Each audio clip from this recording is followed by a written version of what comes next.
ایک پرانے اور پرامن گاؤں میں ایک سادہ مگر ایماندار مسلمان خاندان رہتا تھا۔ گھر کا سربراہ محنتی کسان تھا جو سارا سال اپنی زمین میں کام کر کے اپنے بچوں کی ضرورت پوری کرتا تھا۔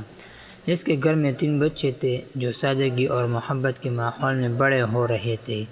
جیسے جیسے عید الاضحیٰ قریب آ رہی تھی، پورے گاؤں میں خوشی اور عبادت کا ماحول پیدا ہو رہا تھا۔ ہر طرف لوگ جانور خریدنے، انہیں پالنے اور عید کی تیاریوں میں مصروف تھے۔ اسی طرح اس خاندان نے بھی قربانی کے لیے ایک خوبصورت بچڑا خریدا جو صحت مند اور بہت خوبصورت تھا۔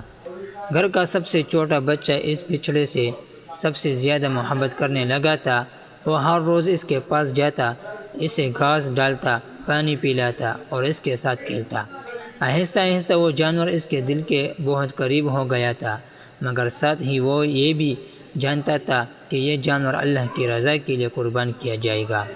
اس کے دل میں ایک عجیب سا احساس ہوتا کہ جس چیز سے انسان محبت کرے اسے اللہ کے حکم کے لیے چھوڑ دینا ہی اصل امتحان ہے۔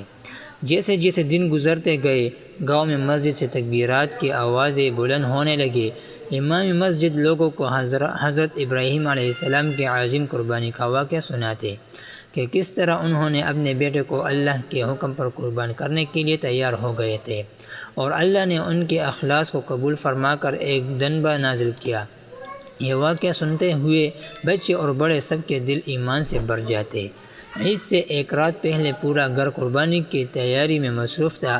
صفائی کی جا رہی تھی، گوشت تقسیم کرنے کی منصوبہ بندی ہو رہی تھی، اور بچے قربانی کے جانور کے پاس بیٹھ کر اسے دیکھ رہے تھے۔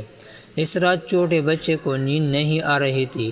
وہ سوچ رہا تھا کہ کل وہ لمحہ آئے گا جب اس کے پیارے جانور کی قربانی دی جائے گی۔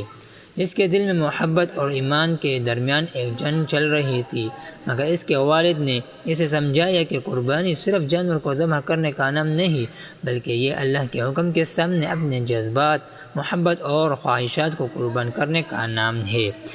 عید کی صبح طلوع ہوئی تو پورے گاؤں میں اللہ اکبر کی صدائیں گونج رہی تھی۔ لوگ عیدگاہ کی طرف جا رہے تھے، سب کے چہروں پر خوشی اور ایمان کی روشنی تھی۔ نماز عید ادا کی گئی اور پھر قربانی کا وقت شروع ہوا۔ ہر گھر اپنے اپنے حصے کی سنت ابراہیمی ادا کرنے میں مصروف تھا۔ جب اس خاندان کی باری آئی تو گھر کے افراد اکٹھے ہو کر اس لمحے کو دیکھ رہے تھے۔ بچے کی آنکھوں میں آنسو تھے، مگر دل میں اللہ کی رضا پر یقین تھا۔ جب قربانی مکمل ہوئی تو گھر والوں نے اللہ کا شکر ادا کیا۔ گوشت 3 حصوں میں تقسیم کیا گیا، ایک حصہ غریبوں کے لیے، ایک رشتہ داروں کے لیے اور ایک اپنے گھر کے لیے۔ پورے گاؤں میں خوشی کا ماحول تھا، کیونکہ ہر شخص اس بات پر خوش تھا کہ اس نے اللہ کی رضا کے لیے اپنی قربانی پیش کی ہے۔ بچے نے اس دن ایک بہت بڑا سبق سیکھا کہ اصل قربانی صرف جانور کی نہیں، بلکہ اپنے دل کی خواہشات، محبت اور انا کو اللہ کے حکم کے سامنے جھکا دینے کا نام ہے۔ اس واقعے کے بعد وہ بچہ ہر سال قربانی کو ایک نئے انداز سے دیکھتا تھا۔ اس کے لیے اب قربانی صرف ایک رسم نہیں تھی، بلکہ ایک عظیم عبادت اور ایمان کی پہچان بن چکی تھی۔ وہ سمجھ چکا تھا کہ اللہ کے قریب ہونے کا راستہ ہمیشہ قربانی اور اطاعت سے گزرتا ہے۔